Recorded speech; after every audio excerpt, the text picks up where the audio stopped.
ondapasión.com. Tu visión cofrade.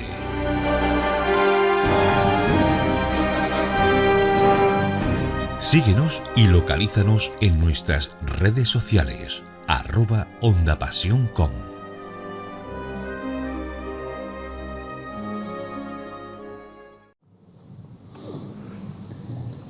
Muy buenas noches, autoridades, querido público. Agradecemos su asistencia y damos la bienvenida al acto de presentación del libro recién editado con el título El relicario de la Prioral, estudio histórico, religioso y artístico. Contamos con la presencia del promotor del mismo, el párroco de la Basílica Menor de Nuestra Señora de los Milagros, don Antonio Sabido Salguero, y los autores, los profesores e investigadores, don Francisco González Luque y don Antonio Sánchez González. Como queremos ser breves, pasamos directamente a que estos resuman el contenido de tan interesante obra. Y no vamos a detenernos en hacer una presentación pormenorizada de cada uno de ellos, por otra parte, sobradamente conocidos en los ámbitos académicos y de investigación histórica en nuestra ciudad. En las solapas del libro se sintetiza parte de su trayectoria profesional.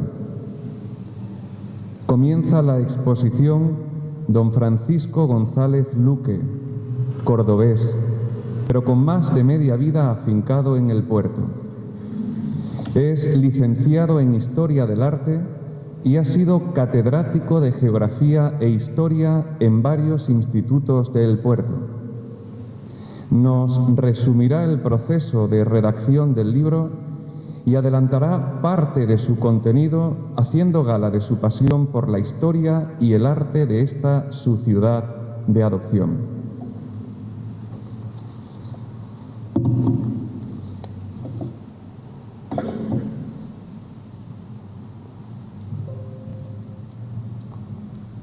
Bien, buenas noches, querido público, amigos, familiares, señor párroco y arcipreste de la diócesis de Jerez, don Antonio Sabido. Quiero agradecer a todo el mundo su asistencia.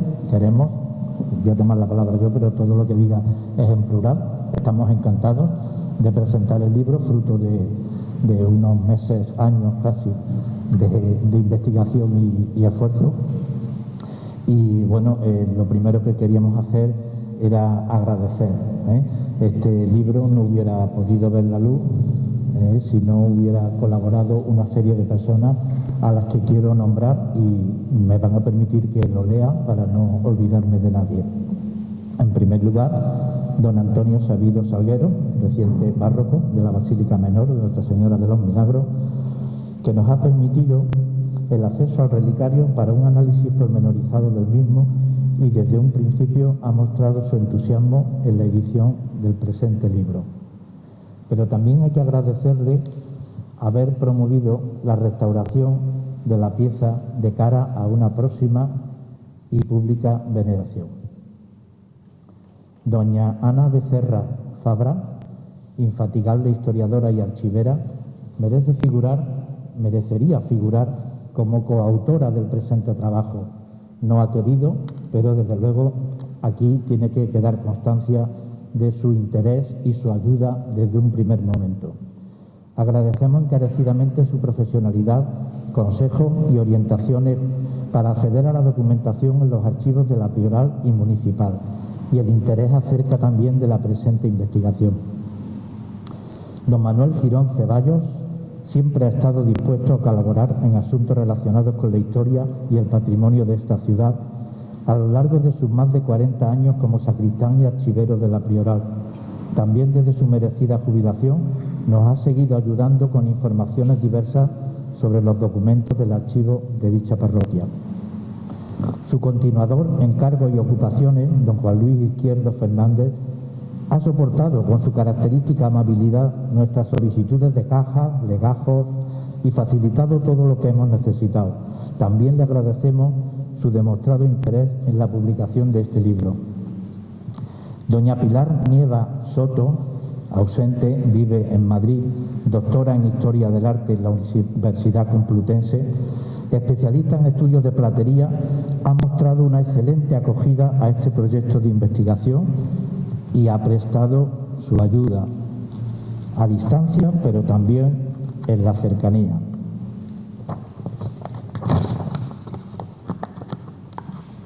Bueno, la humedad, los nervios. Ha prestado su ayuda con sabios consejos relacionados con cuantas dudas se nos han ido presentando a la hora de atribuir este relicario a un taller o platero concreto. Don Juan Fernández de la Gala, luego tendremos ocasión de escucharlo, profesor de Historia de la Medicina en la Universidad de Cádiz, en su calidad de antropólogo, médico y paleopatólogo, no ha dudado en atender a nuestra solicitud de analizar desde un punto de vista científico los restos óseos y de espinas contenidos en el relicario. Queremos agradecer igualmente sus observaciones y conclusiones en este sentido, que sin duda contribuyen a enriquecer el presente estudio. Tampoco queremos olvidarnos de don Alejandro Fernández Galván, hermano mayor de la Cofradía de Jesús de los Afligidos del Puerto. Gracias a él iniciamos un contacto directo con la extraordinaria pieza de plata que protagoniza este libro. Además, es el autor de varias fotografías cedidas para ilustrar este trabajo sobre el relicario. Y por supuesto que acogió de buen grado el deseo de celebrar este acto en la sede de su hermandad, la capilla donde nos encontramos. También en este sentido hay que agradecer a José Ramón Villar y a Javier Rueda su ayuda prestada en, digamos, esta última fase ya de la presentación del libro. Los créditos fotográficos aparecen en el libro, pero también quisiera nombrarlo, desde Juan Fernández de la Gala hasta José Contreras Sánchez, Alejandro Galván, Eva Morales, Pilar Nieva, María Romero, José Jesús Domínguez Machuca y el mismo Javier Rueda. Finalmente, queremos expresar nuestro testimonio de gratitud a cuantas personas nos han animado en la tarea de analizar desde tantos puntos de vista, histórico, religioso, artístico, filológico e incluso científico, creemos que interesantísimo, como poco conocido relicario conservado en la Basílica de Nuestra Señora de los Milagros del puerto de Santa María. Bien, yo tampoco quiero alargarme, no vamos a querer alargarnos nadie, no se trata de una conferencia, lo tenemos claro desde un principio los tres coautores, pero quizá convenga reflexionar sobre el proceso que hemos seguido en la investigación y en la redacción del presente libro. Yo lo conocía ligeramente, la pieza de este relicario, la había visto en procesión, tanto en algún corpus como en algún lunes santo en los últimos tiempos, que procesiona con la hermandad de afligidos, pero fue Alejandro Fernández Galván quien me posibilitó su conocimiento directo con ocasión de su exposición y veneración en la capilla en septiembre del año pasado, de 2020, con la celebración de la exaltación de la Santa Cruz, que viene celebrándose durante varios años en esta capilla. Eso dio lugar a un breve artículo en la web de Gente del Puerto, pero el interés por esta pieza, tanto por el contenido de la reliquia como por la faceta artística de platería tan poco estudiada en esta ciudad, pues nos motivó a seguir en el camino de hacer un estudio más serio. Y fue entonces cuando el recién nombrado párroco de la Prioral, don Antonio Sabido, me comunica su deseo de ponerlo en valor, restaurarlo y venerarlo. Fue el estímulo necesario para iniciar una investigación en profundidad. Y de un pretendido simple folleto o díptico, ¿te acuerdas, don Antonio? Pues ha dado lugar al libro que vamos a presentar. Enseguida contactamos con archiveros, los nombrados Ana Becerra y Manolo Girón, me aconsejaron cómo, dónde consultar documentación y empezó pues una es cierto, una investigación un tanto detectivesca, ir tirando de hilos hasta conformar una tesis, después de aquellas hipótesis, unos felices hallazgos en la documentación y enseguida, inmediatamente, en cuanto que localizamos las auténticas de estas reliquias en el archivo, pues me puse en contacto con mi amigo y compañero Antonio Sánchez González, catedrático de latín, como ha comentado el presentador. Por cierto, muchísimas gracias, Sergio, por aceptar también desde el principio esta tarea.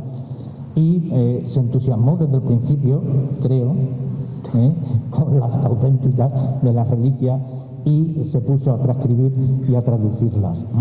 Estos fueron los pilares necesarios para el arranque y el compromiso con este fragmento de la historia y del arte y de la religión de nuestra ciudad.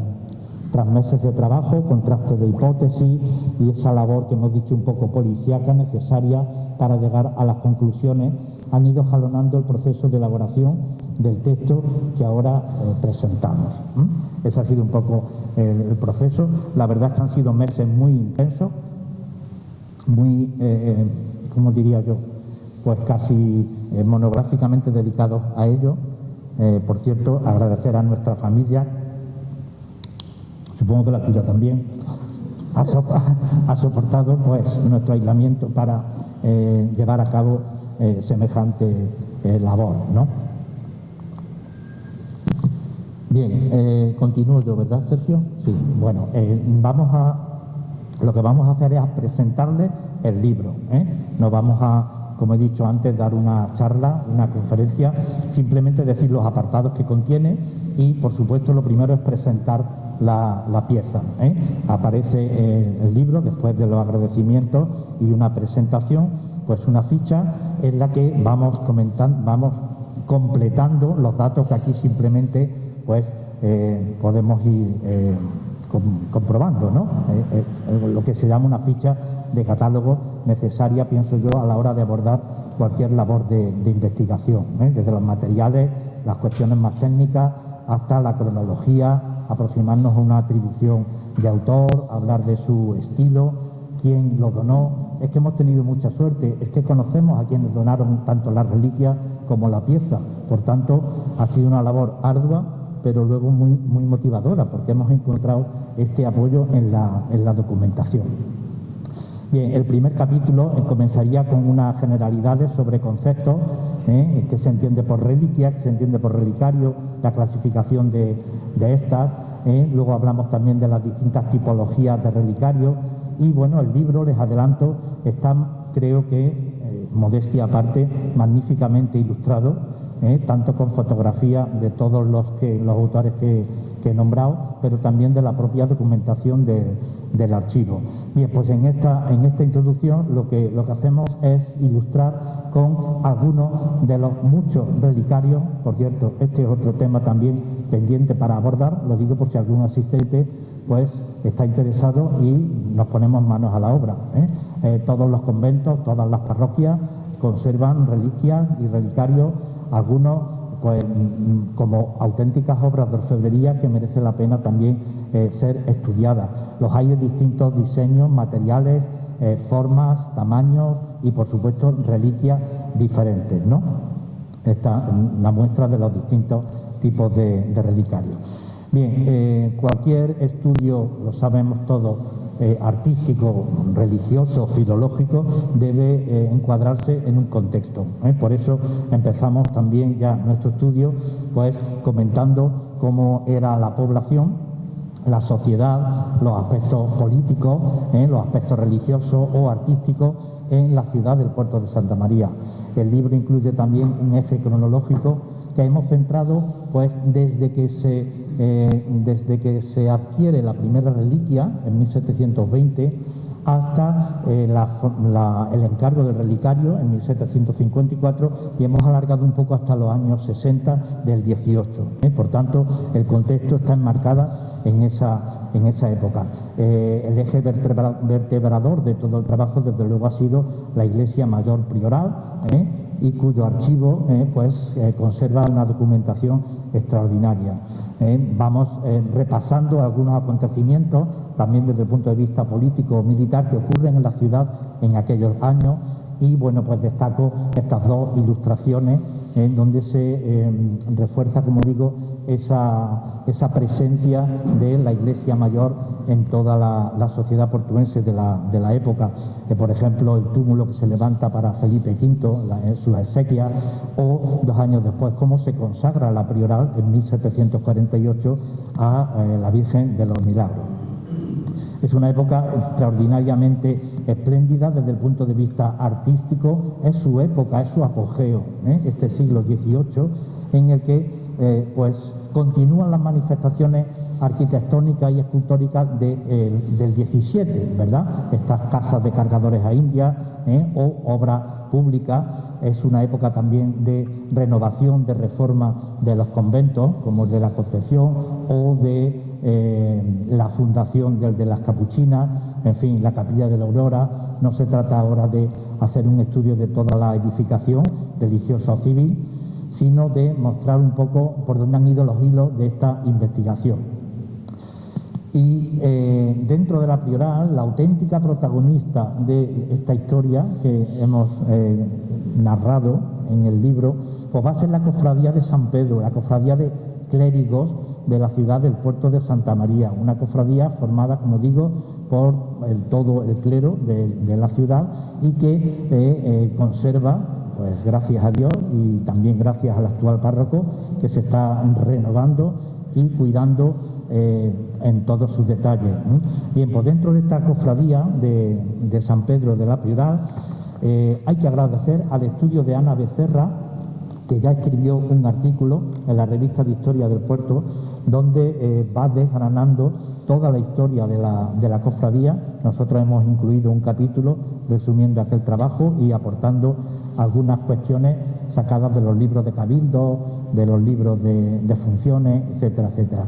Capilla que no es muy conocida en el puerto, pero que me parece que también el párroco quiere ponerla en valor porque efectivamente conserva muestras interesantes, desde su retablo hasta la cripta donde se enterraban los donantes de las reliquias y el resto del clero de la ciudad. Bien, San Pedro, evidentemente, el patrón del clero, que aparece omnipresente en toda la documentación. Aquí lo vemos en el libro. Hablamos, por ejemplo, de ese inventario que ya Ana comentó, un inventario de 1751 en el que se citan las reliquias, pero no el relicario. Evidentemente, el relicario se encarga 3 años después. Bueno, pues se conservan las piezas de plata que acompañaban los ornamentos de esta imagen, de este patrón del clero, y de todo esto hablamos en el libro.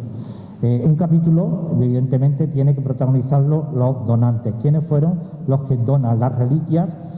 Bueno, pues fueron fundamentalmente 3 presbíteros de gran protagonismo social en la época, en la ciudad, como Ceballos Valdés, que es el que adquiere la primera reliquia, el Lignum Crucis, en 1720, la dona 20 años después. Por supuesto, Juan Gaspar Cañas Trujillo, de esta noble familia que se reparte entre el puerto y Jerez. Les recuerdo que se conserva una lápida de esta familia en la iglesia de San Francisco, extraordinaria, también con ella ilustramos el libro. Y Cañas Trujillo es que dona las reliquias de San Pedro y San Pablo, luego hablará de ellas también Antonio. Y finalmente el donante de la pieza de plata, reuniendo varias limosnas de varias procedencias, pues don Eustaquio Martín Borrego, como efectivamente vamos a comprobarlo en el pie del relicario, que contiene una inscripción, pues fue el artífice del mismo.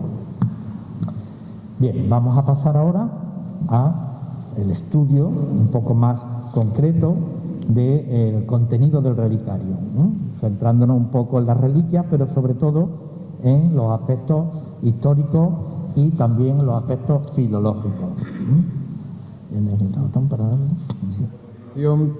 Toma la palabra don Antonio Sánchez González. portuense, licenciado y doctor en Filología Clásica y catedrático de latín en varios institutos de esta ciudad. Será el encargado, como magnífico latinista que es, de resumir el contenido de los documentos que certifican la autenticidad de las reliquias que alberga tan singular pieza artística como es el relicario de la Prioral, objeto de la presente publicación. Muy bien, muchas gracias. Muchas gracias, Sergio. Es bueno encontrarse con antiguos alumnos de vez en cuando, es muy bueno. Muy buenas noches, antes que nada, a todos, y me reitero las palabras que acaba de decir Paco. Agradecer vuestra presencia en este acto de presentación, que por las circunstancias, Dios sabe que pues tenemos el tiempo que nos ha dado. ¿Sí? Fijaros que hizo un tiempo maravilloso ayer, una mañana maravillosa, y de pronto la tarde ha sido tempestuosa, ¿no? Bueno, pues la verdad es que algunas personas bien se podrían preguntar qué hace un latinista en la edición de un libro que trata sobre el estudio histórico, religioso y artístico de un relicario.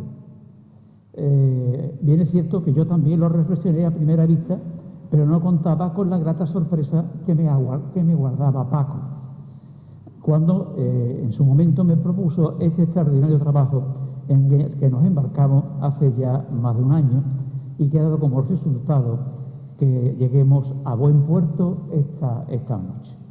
Ya mi colaboración con Paco había surgido hace ya, yo creo que 3 o 4 años, con la investigación que tiene él en Las Concepcionistas. Me había pasado algunos textos latinos y habíamos estado investigando desde ese punto de vista.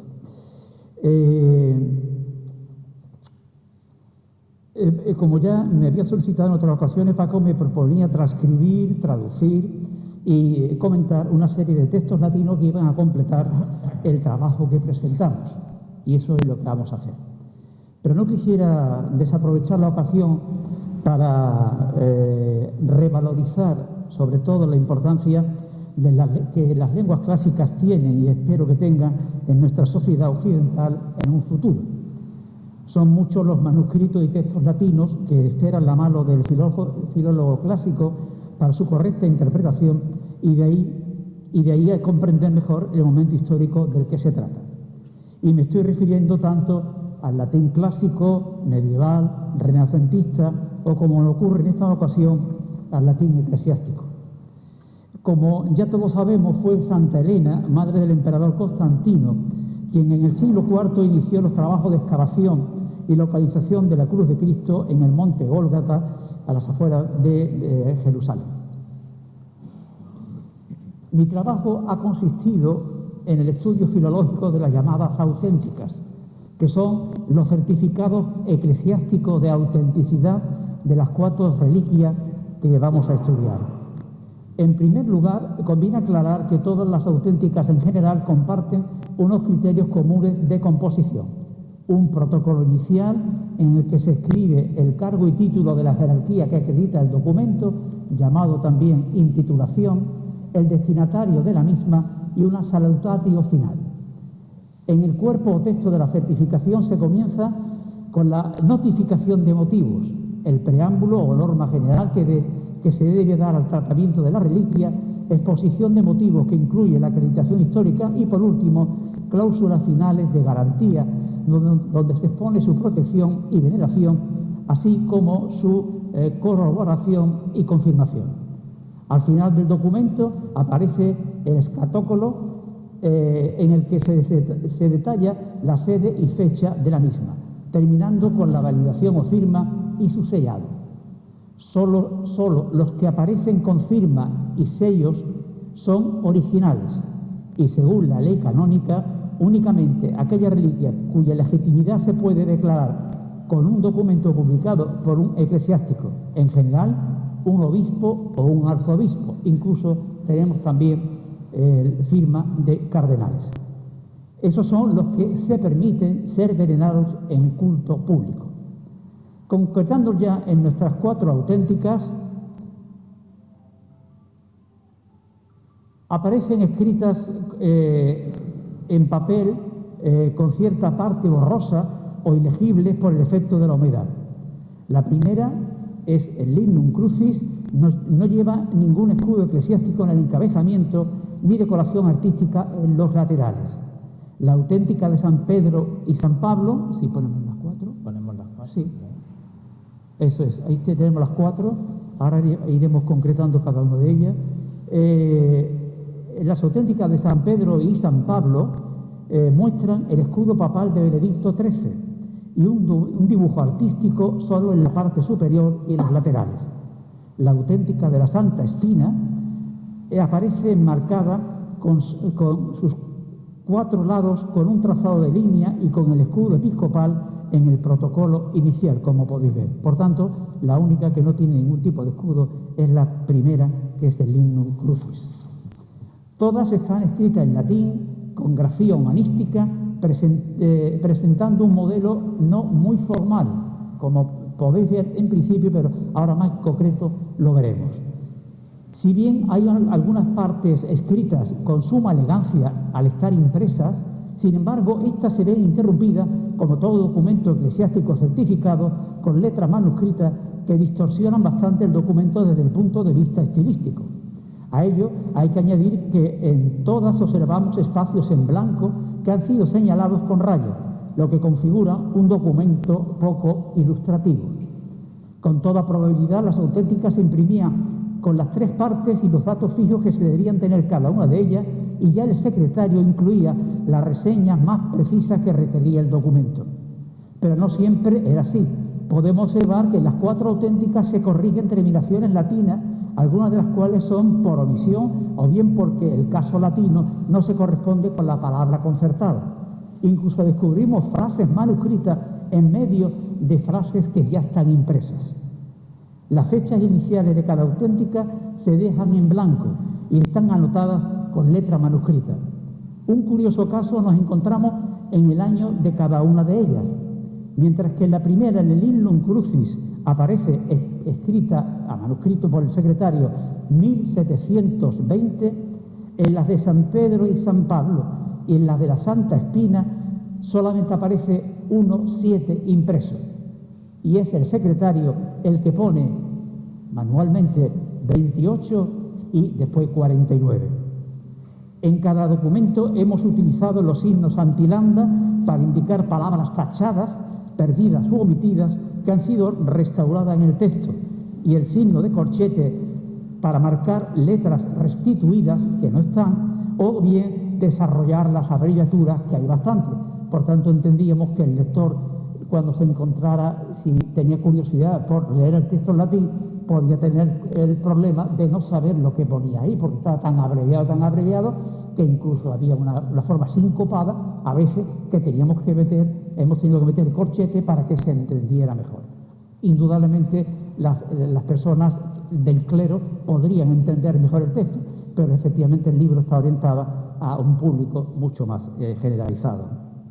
Cada auténtica aparecerá con un aparato crítico a pie de página en el que iremos comentando aquellos rasgos más destacados desde el punto de vista lingüístico. Y la traducción tendrá también un apartado de nota a pie de página donde descubriremos los personajes más importantes que aparecen en la misma y aclararemos algunos otros aspectos dignos de mención. En cuanto al nivel de presentación y estilo, habría que anotar algunas precisiones. En la primera, el Lignum Crucis, que es el que tiene aquí, el Lignum Crucis, aunque después lo comentaremos otra vez, el documento está escrito con un estilo proporcionado tanto en la parte impresa como en la manuscrita. Se nota que el secretario tuvo un esmero cuidado en escribir el texto con suma elegancia y transparencia, lo que produce un resultado satisfactorio en cuanto a formalidad y comprensión. Lo mismo en la segunda y tercera, San Pedro y San Pablo, de 1728, decretado por el mismo obispo. Hay que recordar esto, que la de San Pablo y San Pedro son decretadas por el mismo obispo y escritas por el mismo obispo y el mismo secretario. Lo único que se cambia, el texto es el mismo, lo único que cambia es San Pedro o San Pablo, indudablemente. Su escritura y presentación sigue siendo aceptable, aunque ya se observa un cierto deterioro en el fragmento manuscrito, bastante legible en la primera parte y poco clara en la segunda, con algunos elementos de escritura algo enrevesados que hace confusa su interpretación.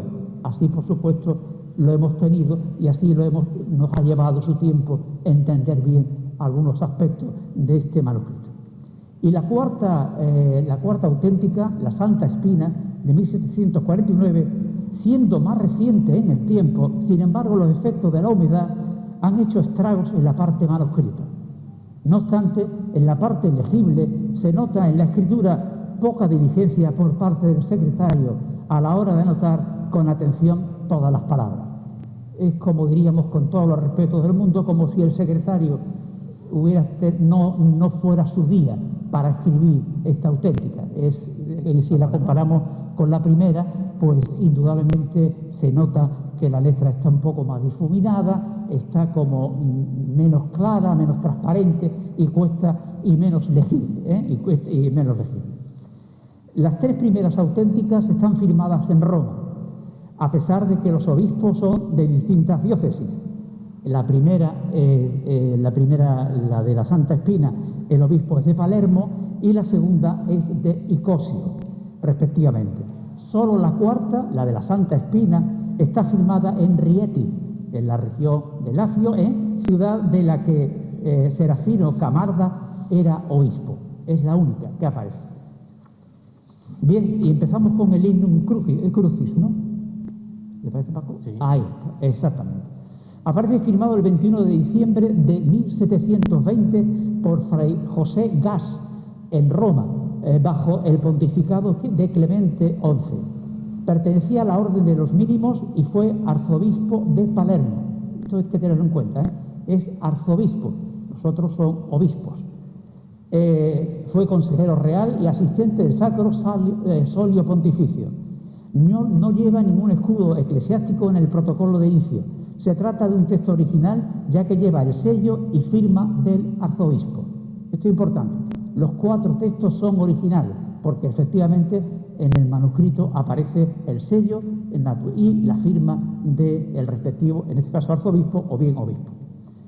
Se trata de un texto original, ya que fue adquirido y donado por don Gabriel Ceballos Valdés, presbítero y beneficiado de la Iglesia Mayor, y la donó a la Cofradía de Clérigos de San Pedro de la mencionada iglesia en 1743. Fue incorporada,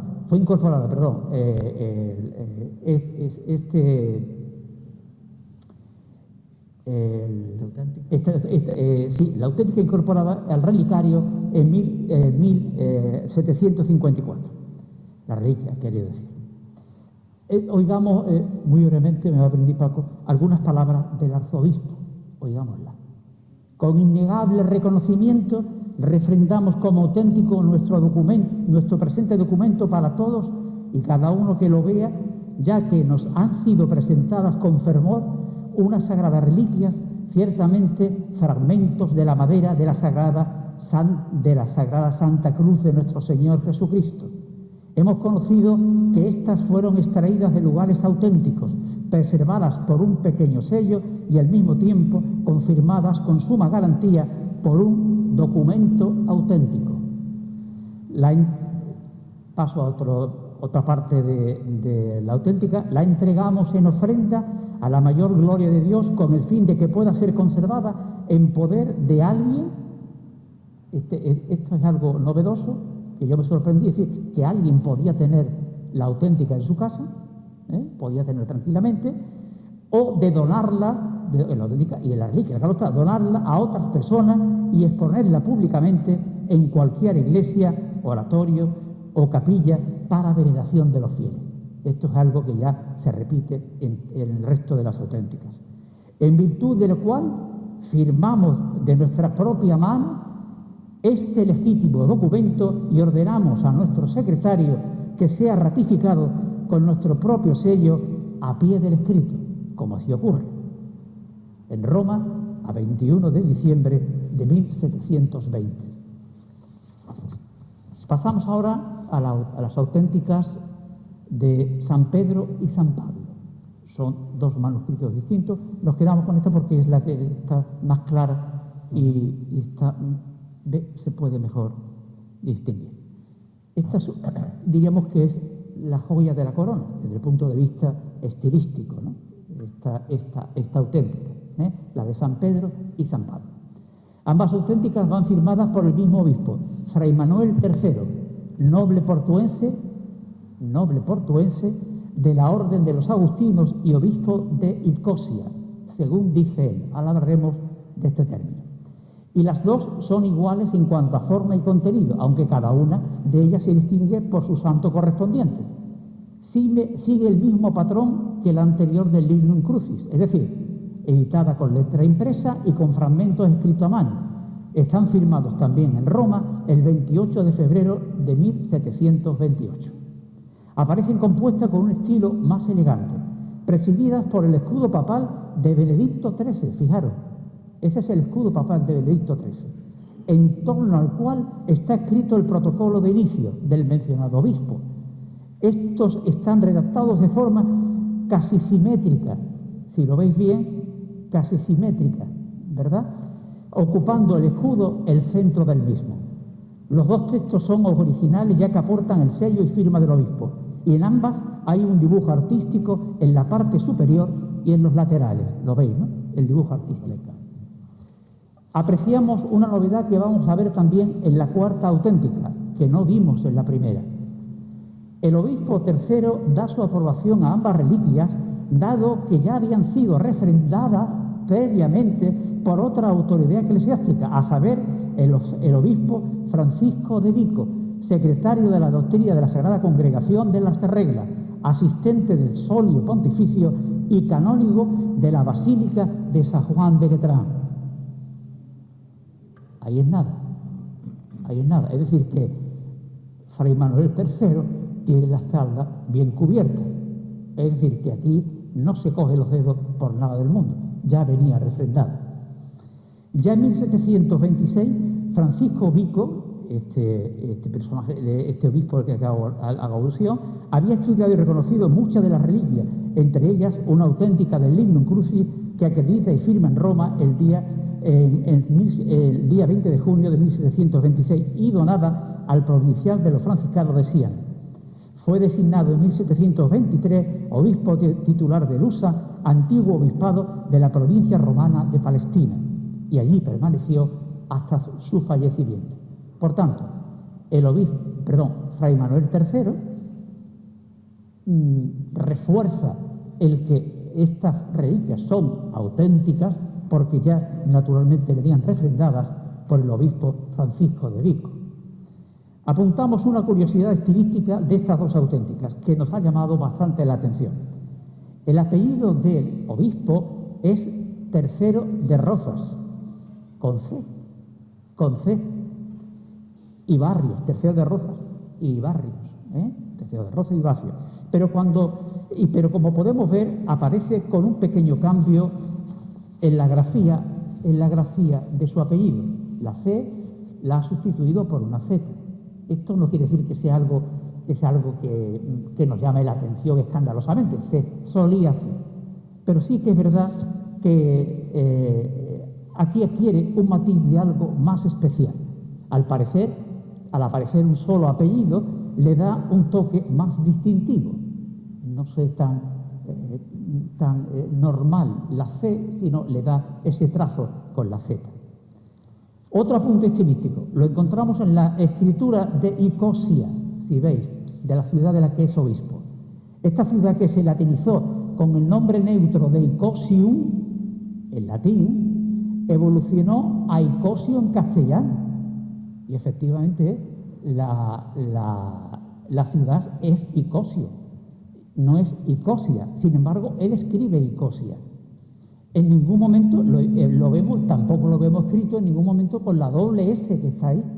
Está escrito Nicosia con doble S. Y lo vemos escrito ni tampoco en femenino, como aparece en las dos auténticas. De nuevo podemos decir que esta variante responde a una señal de singularidad. Si el femenino bien podría estar justificado porque la mayoría de los nombres latinos de ciudades pertenecen a este género. Y sería como una pequeña licencia que se permite el obispo. Pero la geminación de Cervantes y las dos S en el nombre de Nicosia le da una nota de excelencia, le da una nota de realce al nombre. Y ahora vamos a explicar por qué. Que él mismo bien entendía que apenas tenía la ciudad en sí en esos momentos, efectivamente. Nicosio está en Argel, norte de África. Él no pisa Nicosio.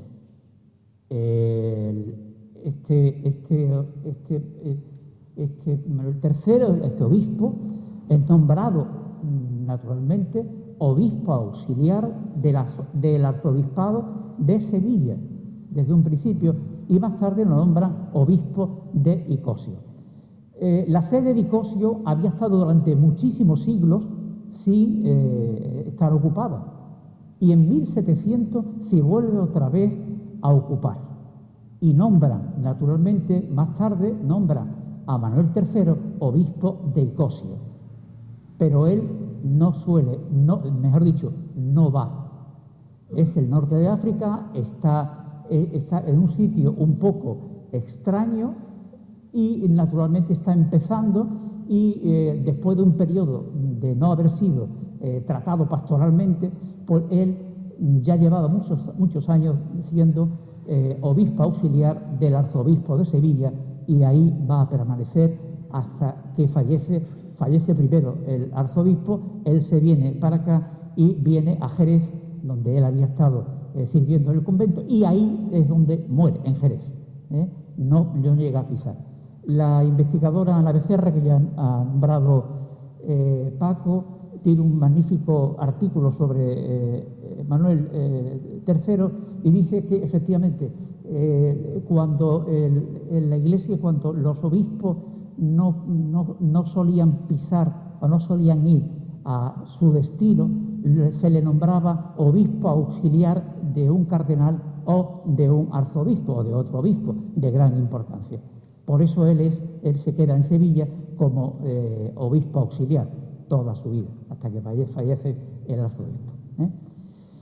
Por tanto, estamos aquí como una especie, podemos hablar de una especie de autocomplacencia por parte de don Manuel III, para decir que, bueno, yo soy obispo de Nicosio, no me gusta Nicosio, le voy a decir Nicosia, y además voy a poner la doble S y mi apellido. Por tanto, lo más importante es lo que se llama en la oratoria la captatio en este caso del lector. Ha conseguido llamar la atención del lector, primero con el apellido, y en segundo lugar la forma simétrica que aparece en la introducción, digamos, la presentación de la auténtica, y por supuesto dándole el final, si habéis visto, aparece episcopus, todo con letra mayúscula, y Nicosia, con letras mayúsculas.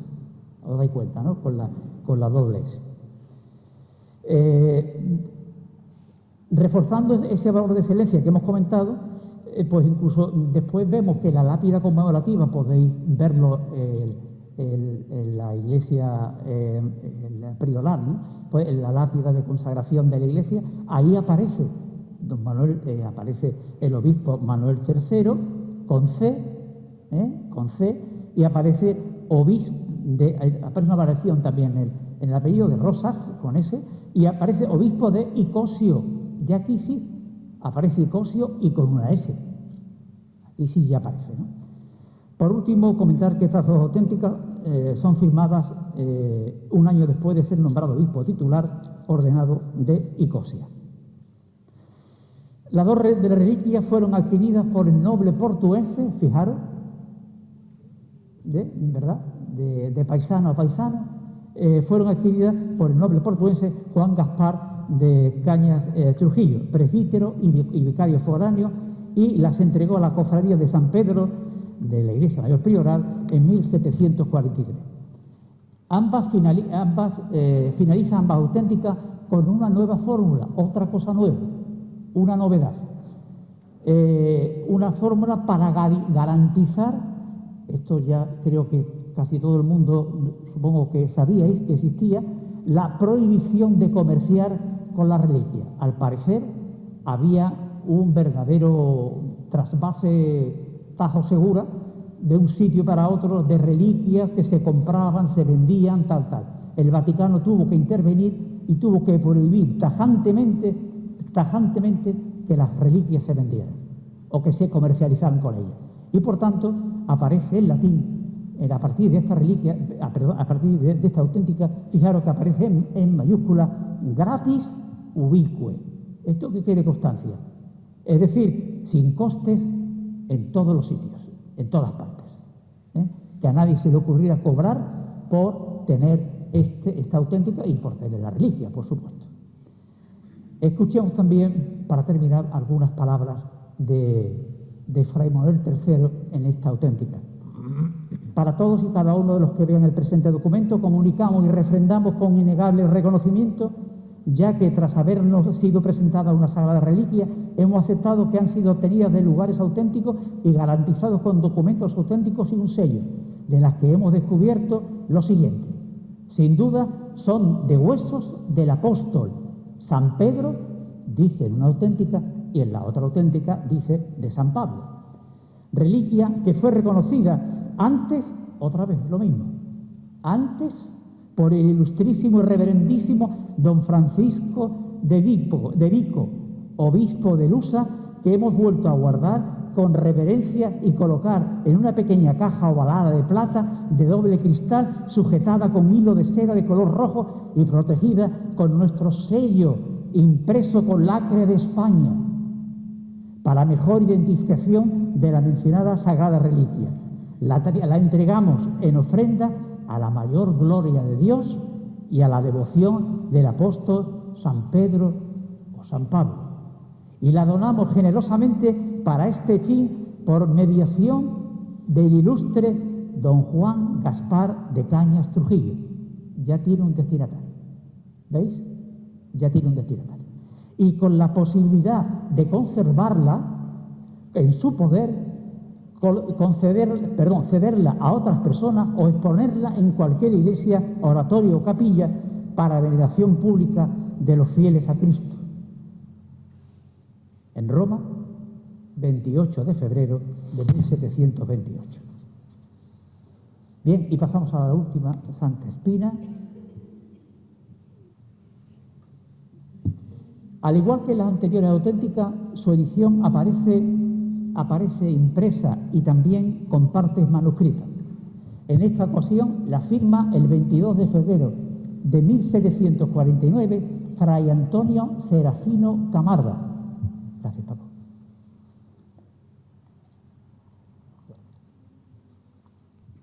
Perdón, gracias. De la Orden de los Predicadores y asistentes del Solio Pontificio en Rieti, ciudad de la región de Lacio, de la que fue nombrado obispo durante el pontificado de Benedicto XIV. Si bien en las dos anteriores auténticas el inicio del protocolo iba presidido por el escudo pontificio de Benedicto XIII, y en esta aparece el distintivo episcopal. Este es el distintivo del obispo, de él, ¿verdad? De Fray Antonio Serafino Camarda. Una vez más se trata de un texto original, pues lleva el sello y la firma del obispo.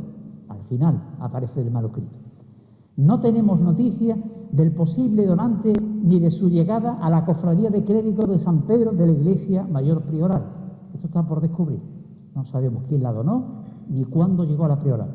Lo único que podemos verificar es que pasaron 5 años desde que se firmó la auténtica y se colocó en el relicario. Es decir, se firmó en 1749 y en 1754 ya estaba instalado en el relicario.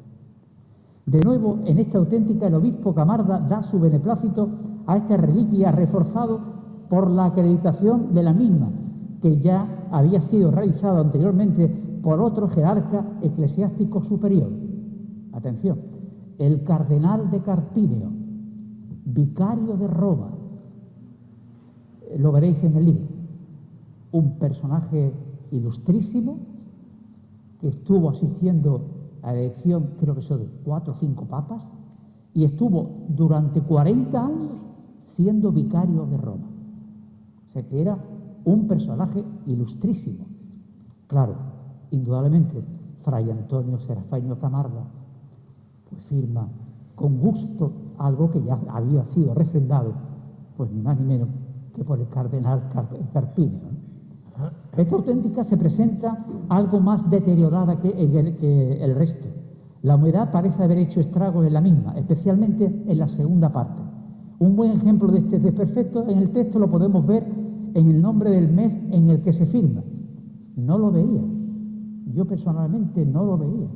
Le di 10.000 vueltas hasta que por fin, como esto muchas veces cuando investigamos cualquier manuscrito, dijimos ya, qué café, ya estás aquí. Y no se vislumbraba, sino que con una observación mucho más específica apareció muy tenuamente y al trasluz, februari, es decir, se firmó en el mes de febrero. En el margen inferior izquierdo aparecía ahí, februari, muy deteriorado.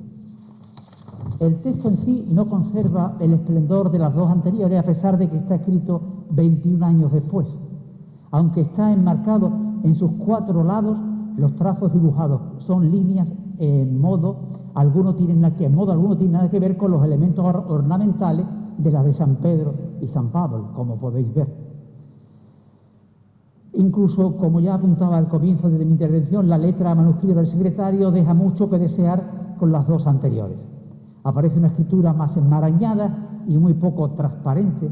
Incluso se permite la licencia literaria de escribir una sinécdoque ya extendida entre el clero y las personas que conocían naturalmente las Sagradas Escrituras.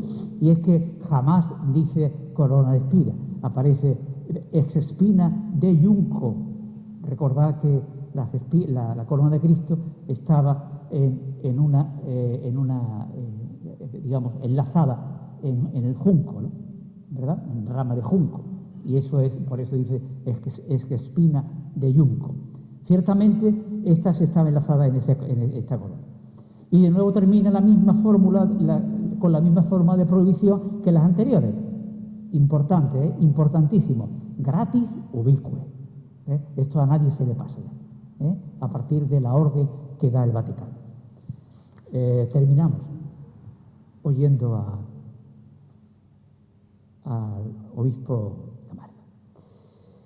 Habiéndonos sido presentadas numerosas sagradas reliquias, hemos reconocido que han sido obtenidas de lugares verdaderos y de garantizado con un documento auténtico y un sello, de las que hemos descubierto lo siguiente, que sin duda son fragmentos de espina procedentes de la corona de junco de nuestro Señor Jesucristo, reliquias que fueron reconocidas antes por el ilustrísimo y reverendísimo doctor señor cardenal de Carpinio, vicario de la ilustre y venerable ciudad de Roma. Después de haberlas venerado con piadosa y humilde reverencia, las hemos vuelto a guardar con devoción y a colocarlas dentro de una pequeña caja de oropel, tallada de forma ovalada, protegida en su parte delantera con un cristal, sujeta con un hilo de cera de color rojo, lacrada con nuestro sello impreso en cera de color rojo de España para su identificación y guardada para mayor gloria de Dios, firmada de nuestra propia mano y ratificado con nuestro propio sello. Y decretamos, que este presente documento, firmado en nuestra propia mano y ratificado con nuestro propio sello, sea divulgado. Dado en Rieti, atención ya aquí, es su sede episcopal, dado en Rieti, desde nuestro propio obispado, a 22 de febrero de 1749. Con estas palabras del obispo de Carmada terminamos nuestra intervención, que espero que haya sido grata e instructiva sobre el papel que ha jugado a lo largo de la historia las auténticas dentro de la Iglesia Católica, y muy en especial para nuestros relicarios. Ha sido una invitación para que en el libro podáis encontrar otras investigaciones sobre las mismas, más profundas, filológicas. Pues nada, muchas gracias por vuestra atención y salud para todos. Muchas gracias.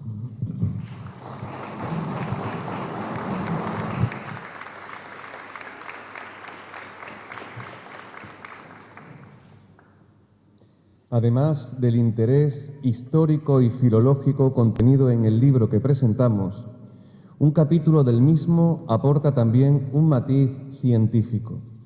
Será don Juan Fernández de la Gala quien nos sintetice el examen biológico practicado a las reliquias que comentamos. Nadie mejor que él, otro foráneo, extremeño para más señas, afincado en el puerto, para acometer dicha tarea, dada su formación y práctica como buen profesor de Historia de la Medicina y miembro del Laboratorio de Antropología Médica y Paleopatología de la Facultad de Medicina de Cádiz.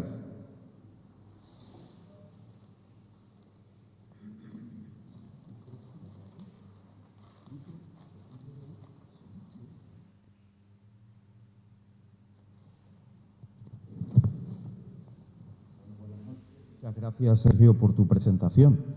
Me toca a mí dar una pequeña pincelada al trabajo minucioso y serio que mis compañeros Paco y Antonio han sabido hacer. Yo daré una pequeña pincelada científica porque lo que he hecho ha sido intentar analizar los restos de las reliquias desde el punto de vista biológico. Se han analizado con estereomicroscopio a distintos aumentos y la dificultad fundamental, evidentemente, era que había que preservar la integridad de las reliquias y no se podrían tomar muestras, ¿no?, para fragmentarlas, hacer cortes y poder ampliar un poco más la información. Por otra parte, las reliquias venían inmersas en una teca acristalada en donde a veces el enfoque pues, no era fácil. Pero básicamente, para poder entender lo que yo he tratado de hacer con las reliquias, habría que partir de una idea previa, ¿no? Todos ustedes conocen perfectamente nuestro sistema óseo, conocen nuestro esqueleto y saben las multitud de funciones que es capaz de desarrollar. No solamente nos soporta y nos sostiene, sino que también protege unas vísceras que son vitales, como el cerebro, ¿no?, en el caso del cráneo, el corazón, los pulmones, en el caso de las costillas. No solo eso, sino que también permite la movilidad gracias a la acción de los músculos que están insertos en esos huesos, ¿no? Aparte de eso, saben que en el interior de los huesos existe la médula ósea, que es la fábrica de las células sanguíneas. Por tanto, también en el hueso se fabrican los glóbulos rojos, los glóbulos blancos y las plaquetas. Y por si eso fuera poco, además del esqueleto, que nos parece siempre la parte pasiva del organismo, pues ciertamente no lo es, aparte de eso constituye un depósito, un almacén providencial de calcio y de fósforo del que podemos tomarlo para otras distintas funciones. Así pues, el diseño estructural, el diseño arquitectural de un hueso consta básicamente de dos tipos distintos de tejido óseo, que creo que se pueden ver bien en la imagen. Por una parte podrán ver uno que tiene el aspecto como de una esponja o de una red o de unas celdillas de un panal. Es lo que llamamos el tejido óseo esponjoso. Ahí, en ese interior, en esas celdillas, en esa intrincada estructura, es donde se alberga la magia de las células madre, que son las encargadas de producir las células sanguíneas. Una persona con leucemia, por ejemplo, tendría un fracaso de esta función biológica de producción de células sanguíneas. Por otra parte, no sé si lo aprecian, pero hay otro tipo de tejido óseo que es de una naturaleza mucho más compacta y mucho más sólida. Ese ya no deja tantos huecos, sino que es más sólido. Lo podemos encontrar en la superficie de un hueso largo, por ejemplo. Es lo que conocemos como el tejido óseo compacto. Sin embargo, ese tejido óseo, como pueden comprobar, no es enteramente compacto, sino que deja pequeños orificios que son los que permiten la llegada de los vasos sanguíneos a cada una de esas células vivas que forman el hueso y que se llaman los osteocitos. Pues bien, partiendo de eso, nosotros hemos intentado analizar las reliquias o las supuestas reliquias de San Pedro, ¿no? Ahí tenéis un poco la visión que se veía desde la teca, ¿no? Creo que podéis fácilmente imaginaros las dificultades que supone para acercarse a la muestra, ¿no? Uno tenía ganas realmente de poder tomar un fragmento, pero evidentemente pues eso alteraría la integridad de una reliquia tan valiosa para el espíritu y para la historia, ¿no?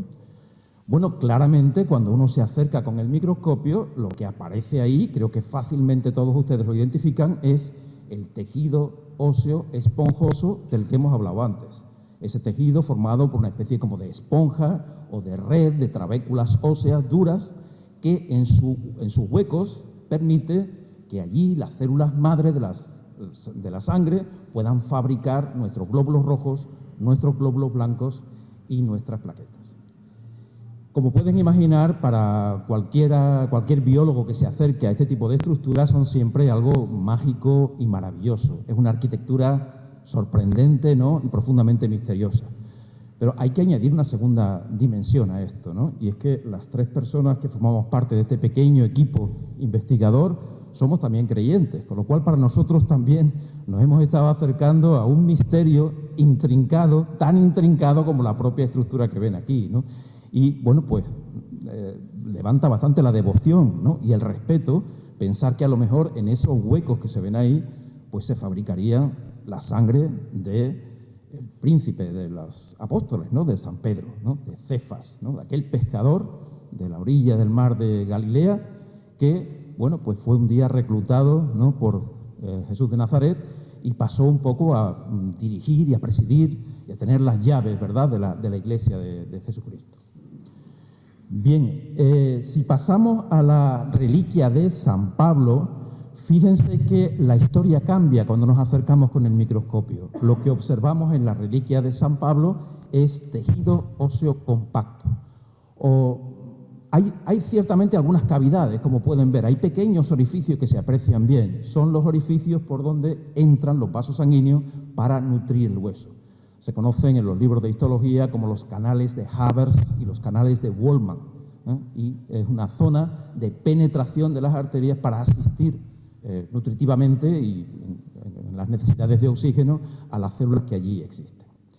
Bien, ahí tienen un poco la idea de cómo esos vasos sanguíneos marcados en color rojo penetran entre las células sólidas, entre la estructura sólida del hueso, ¿no?, por esos pequeños canales de Wolman y de Havers.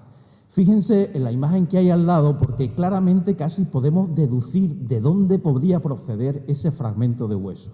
Si se dan cuenta, en la parte de la izquierda aparecen varios orificios, pero el aspecto es bastante compacto. Sin embargo, en la mitad izquierda aparece ya una estructura claramente esponjosa. Por tanto, esta muestra fue tomada de la zona de transición entre el tejido óseo compacto y el tejido óseo esponjoso.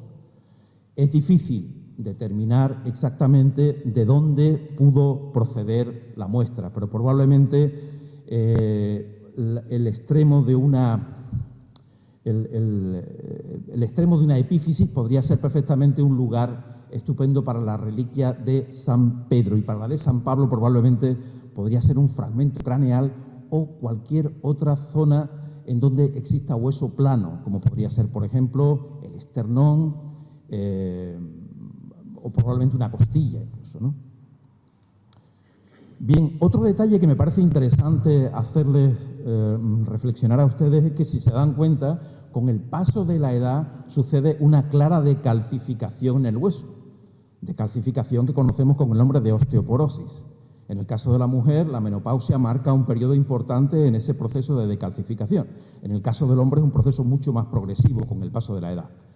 Ahí nos muestra una cabeza femoral y, imitando un poco en un dibujo ilustrativo, ¿verdad?, didáctico fundamentalmente, todo el proceso de decalcificación, de aparición de la osteoporosis.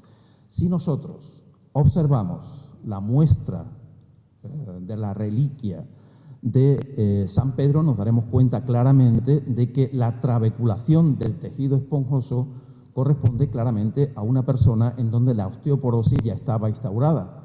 Por tanto, podemos afirmar que muy probablemente esta reliquia procedía de una persona de cierta edad.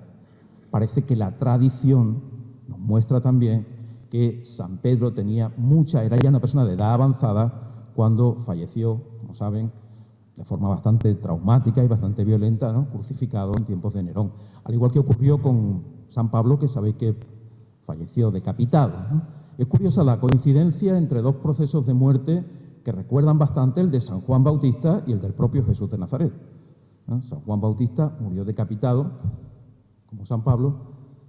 Jesús de Nazaret, o San Pedro, murió crucificado como su maestro, ¿no? Bien, la parte vegetal de nuestra historia, que también tiene una parte vegetal interesante porque es completa, como pueden ver, ¿no? No solamente aparece, ¿no?, el reino animal, sino también ha sido necesario indagar en el mundo de lo vegetal. Ahí tienen una muestra de lo que se conocía como la espina, ¿no? La espina. La parte de arriba es una muestra de aproximadamente unos 6 milímetros y ciertamente había una segunda parte de abajo que tenía también unos 6 milímetros, pero claramente a simple vista puede apreciarse que la consistencia del material es bien distinta. Observada al microscopio, la de arriba nos mostró una estructura que es la que aparece en la foto superior. Corresponde claramente a un tallo lignificado, es decir, esto es un fragmento de un arbusto, probablemente un arbusto espinoso, si suponemos que efectivamente es un fragmento de la corona de espinas, ¿no?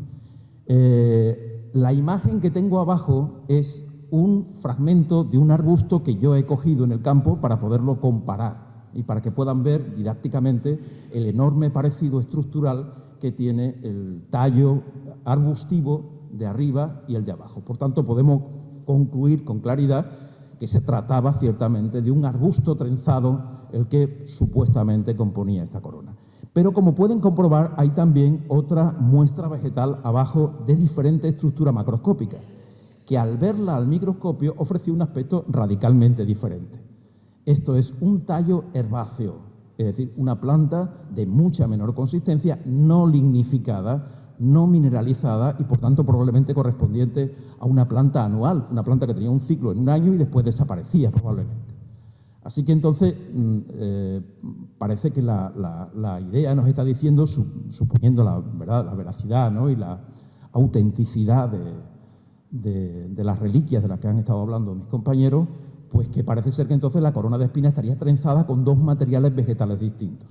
Un arbusto espinoso que estaría sujeto o atado o mantenido en su posición por otra estructura que sería una estructura vegetal mucho más blanda que permitiría atarlo como si fuera una cuerda, una estructura fibrosa o algo así. Podría ser un junco o alguna cosa similar, ¿no? Y bueno, y básicamente esta es la historia que quería contarles. Como pueden ver, no solamente ha sido un itinerario científico y de investigación, un itinerario histórico y filológico, sino que para nosotros tres, estoy seguro de que mis compañeros están de acuerdo, ha sido también un pequeño itinerario espiritual, ¿verdad?, enfrentarse a estas reliquias, ¿no?, y sentir el respeto profundo que desde los siglos, ¿no?, nos están hablando, ¿no?, de, bueno, pues de nuestra tradición y de nuestra fe, de alguna manera. Eso es lo que quería contarles. Muchas gracias.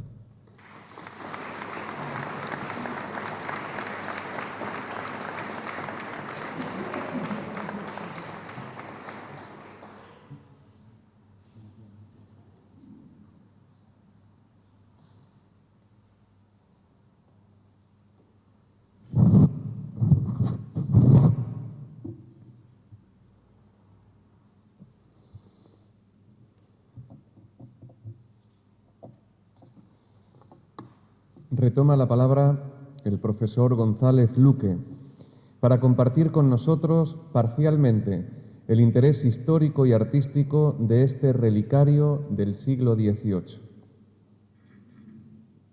Bien, brevemente vamos a remitir al libro, pero sí destacar, por ejemplo, pues que tenemos constancia, como ya dijimos antes, de la fecha exacta del relicario, no solo por la inscripción del pie, que luego veremos, sino por el documento. El documento extraído del libro de Cabildo de la Cofradía de San Pedro, en el que aparece claramente como Eustaquio Martín Borrego, secretario y mayordomo de la Cofradía de San Pedro, con varias limosnas, lo explica muy bien el documento. Llegaron a reunir hasta 2.000 reales de vellón procedentes de distintas limosnas. Está todo muy explicado en el documento, que se conserva pues bastante bien, como pueden apreciar. El relicario que ya se supone que se encarga para albergar, para contener esas 4 reliquias de las que hemos estado hablando. Relicario que no se citaba en el inventario de 1751, porque se hace 3 años después, ¿no? Indica, ahí lo hemos subrayado, que se encarga un relicario decente y primorosamente exornado. para contener esas 4 reliquias que ha ido incorporando la cofradía a lo largo de esos años que ya hemos citado, ¿no? También se habla de la finalidad, aparece en la reliquia y aparece en el libro de Cabildo, finalidad para veneración pública y para que puedan sacarlo en la procesión del Corpus de este presente año. Es un acuerdo de Cabildo, como digo, de febrero de 1754. Bien, no volvemos a encontrar referencia ya a ese relicario y hemos investigado, créanme, bastante. Lo siguiente será el inventario de 1932, en el que obviamente ya aparece ese relicario de 200 años antes, con todas las, lo publicó Ana Becerra, por supuesto el mérito suyo, con todas las pertenencias de la Cofradía de San Pedro, que muchas se han perdido, pero otras, gracias a Dios, se han conservado. La primera fotografía que encontramos es de 1934, Romero de Torres, en su catálogo de la provincia de Cádiz, pues nos habla de él, dice que es una pieza rococó, muy valiosa, y esta es la fotografía que aporta de 1934, y bueno, lo más curioso es el remate, ¿verdad? Las armas pontificales, que son las mismas que las de la, lógicamente, Cofradía de San Pedro.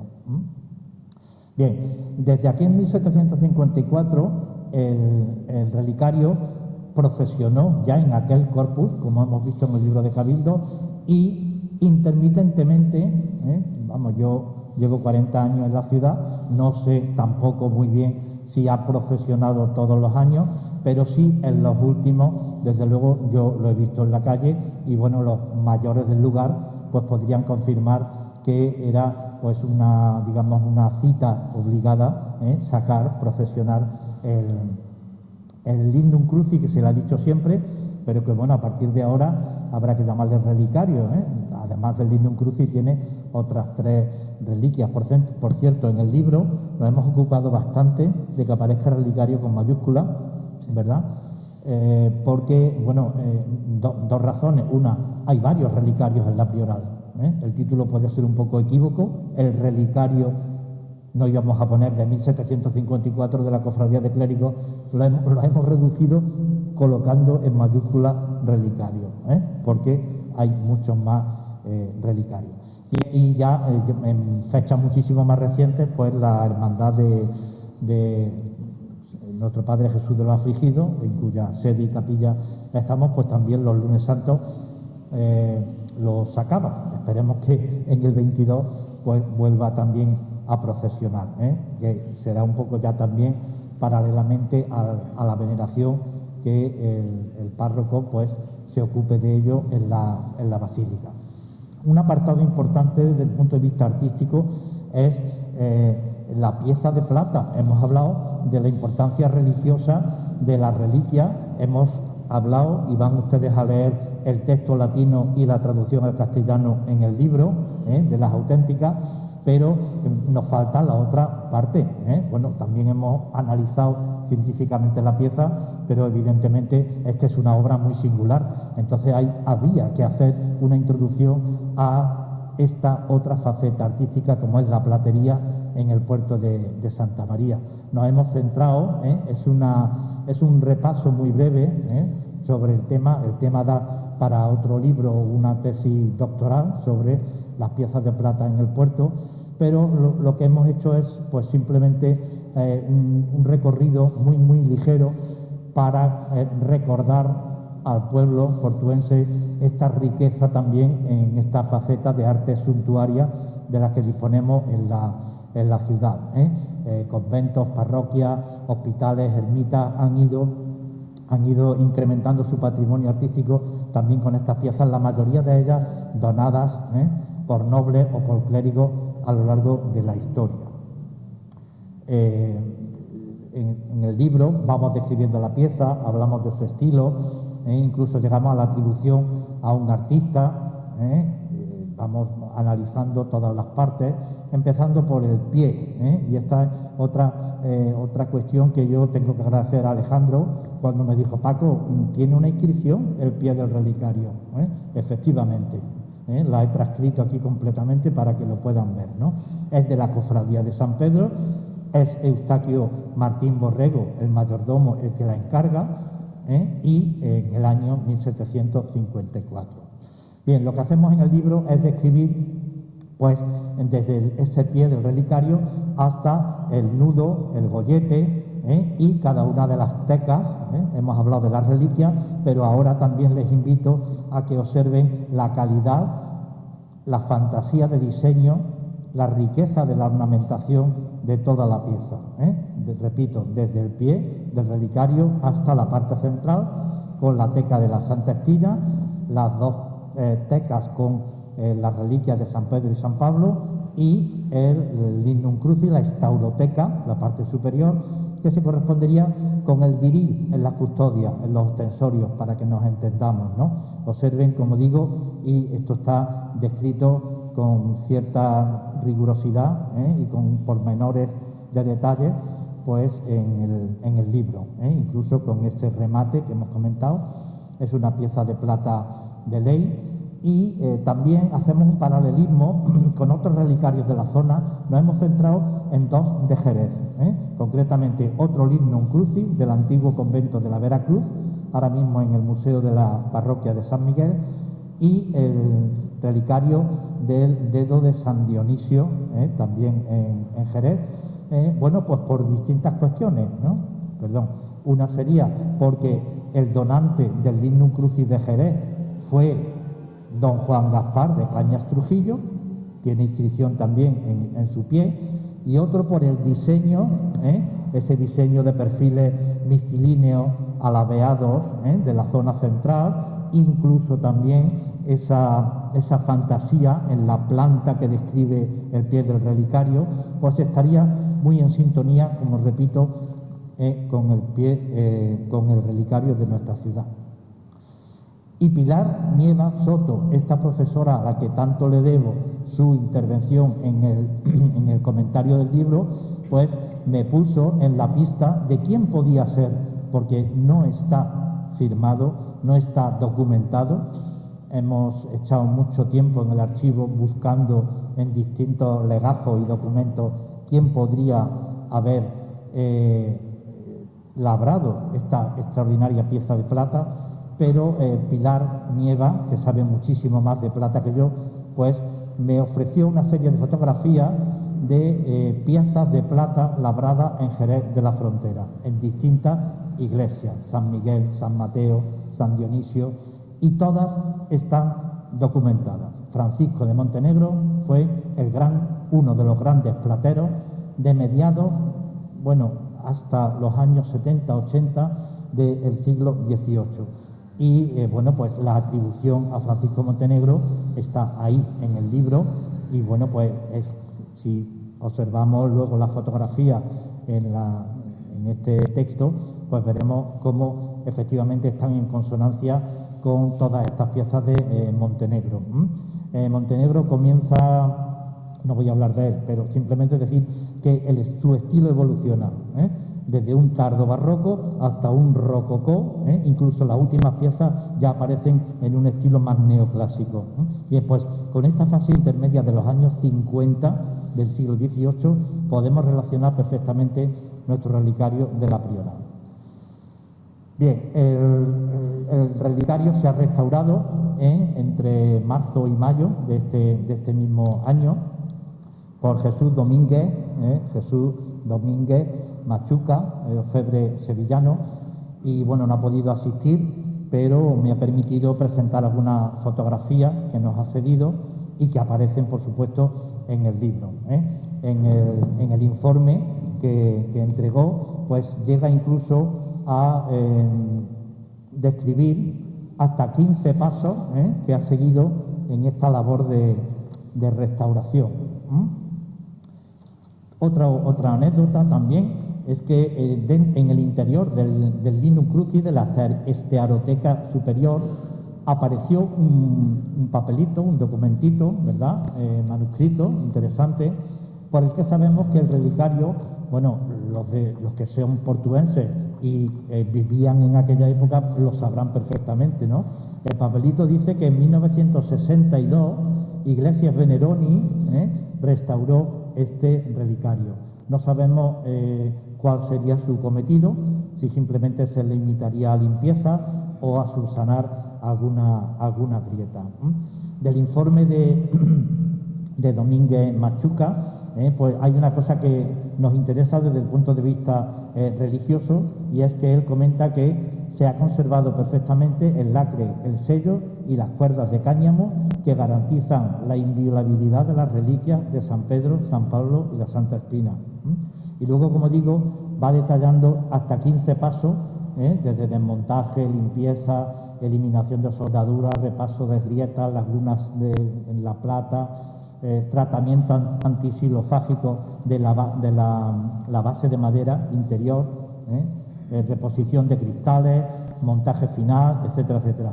El relicario ha quedado, pues, como pueden comprobar, extraordinariamente bien restaurado. Bien, con esto acabamos. Simplemente decirles que al final del libro, porque eso es una cosa que también nos planteamos desde el principio, habíamos encontrado mucha documentación muy válida. Antonio había transcrito y traducido las auténticas.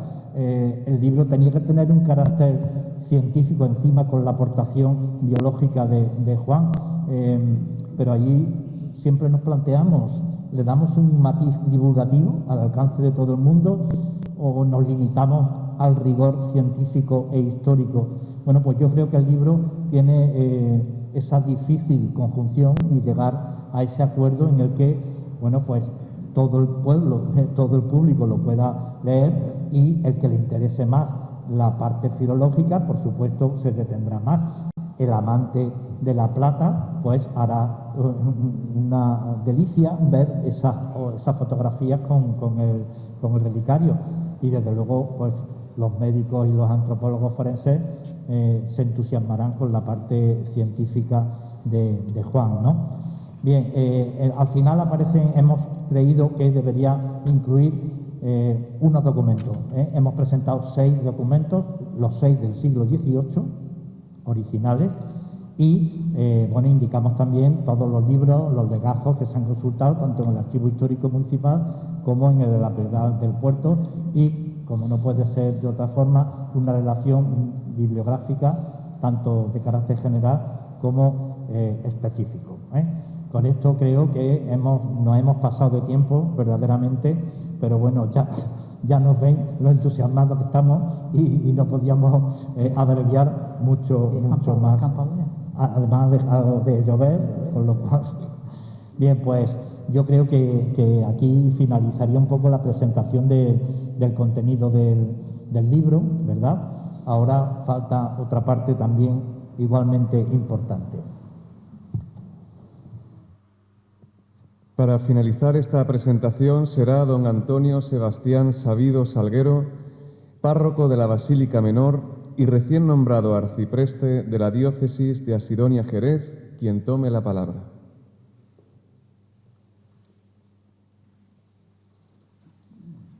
Parezco hasta alguien importante y todo, fijaros.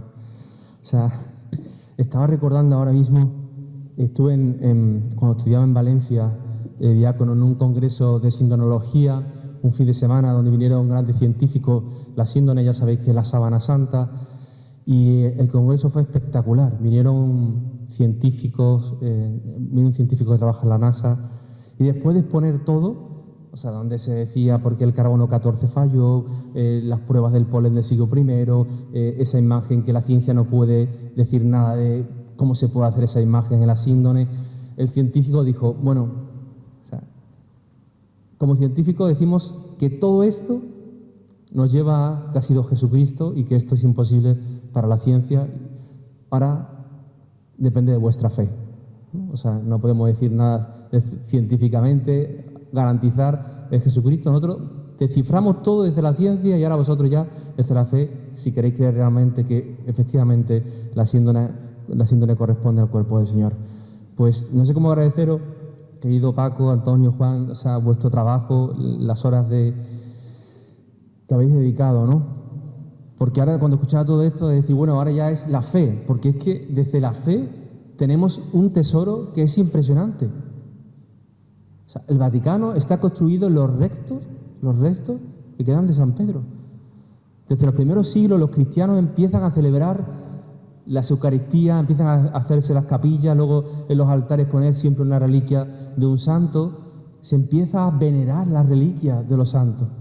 ¿Pero por qué? ¿Porque tenga un poder mágico la reliquia? No, no tiene nada.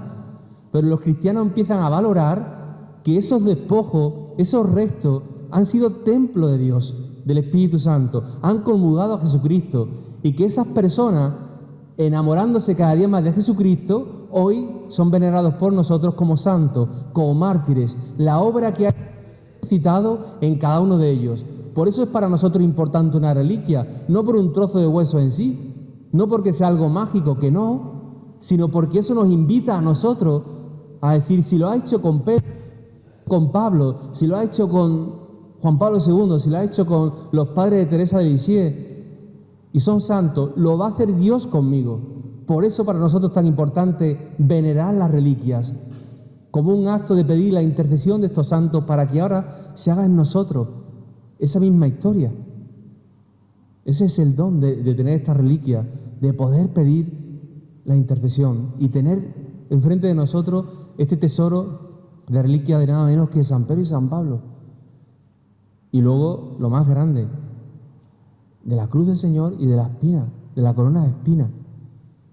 Que la cruz del Señor y la corona de espinas tienen culto de casi latría, casi adoración.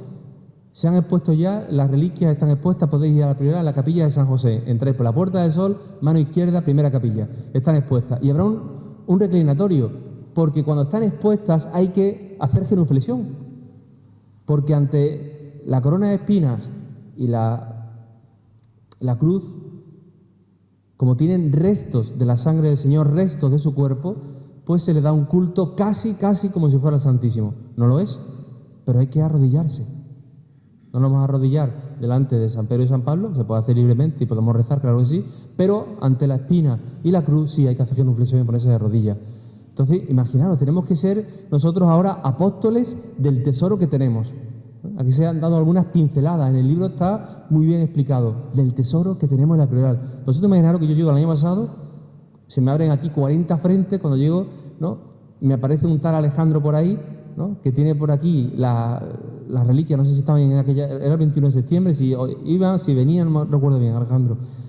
Y eso se me queda ahí clavado, y entonces Paco, que es un trabajador nato, se encuentra un cura con 40 frentes abiertos, al que le gusta tener todo bien cuidado, esto, lo otro, se encuentra un pobre desastre, que cuando quiere verme no me ve, que cuando quiere quedar no puede quedar, y ya tiene más paciencia que Santos O, pero es que no me quedaba otra, pero yo quería hacer por lo menos un tríptico para poder dar, y si Dios quiere, tendremos que hacerlo ya bien hecho, ¿no? Pero para que la gente realmente quiera investigar más y llevar a la fe el don maravilloso que tenemos, y que en el puerto realmente se pueda conocer y podamos dar a conocer esto no solo en el puerto, sino en más sitios, porque es un tesoro el que tenemos aquí, ¿no?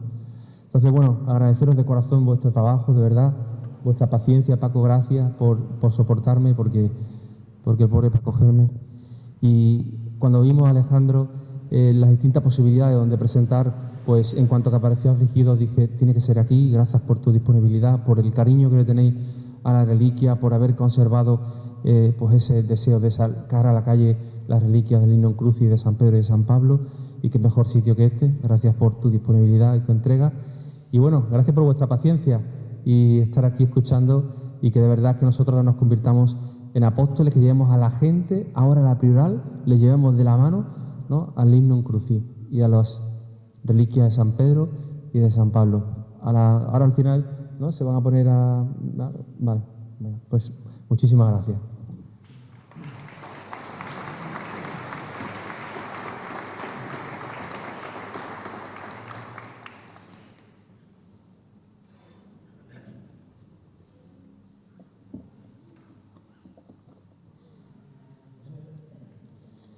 Lógicamente ahora debemos proceder a descubrir y presentar el libro sobre el relicario de la prioral.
Y ahora les toca a ustedes disfrutar de su lectura.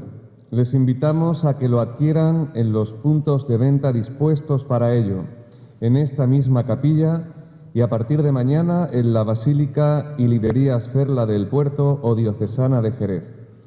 Les recuerdo que los autores han cedido sus derechos y los beneficios, si los hubiere, irán destinados a Cáritas Parroquial. Finalmente, lamentamos que los autores no puedan dedicar el libro por protocolo COVID, pero pueden contactar con ellos en privado para su firma. Muchísimas gracias por su asistencia.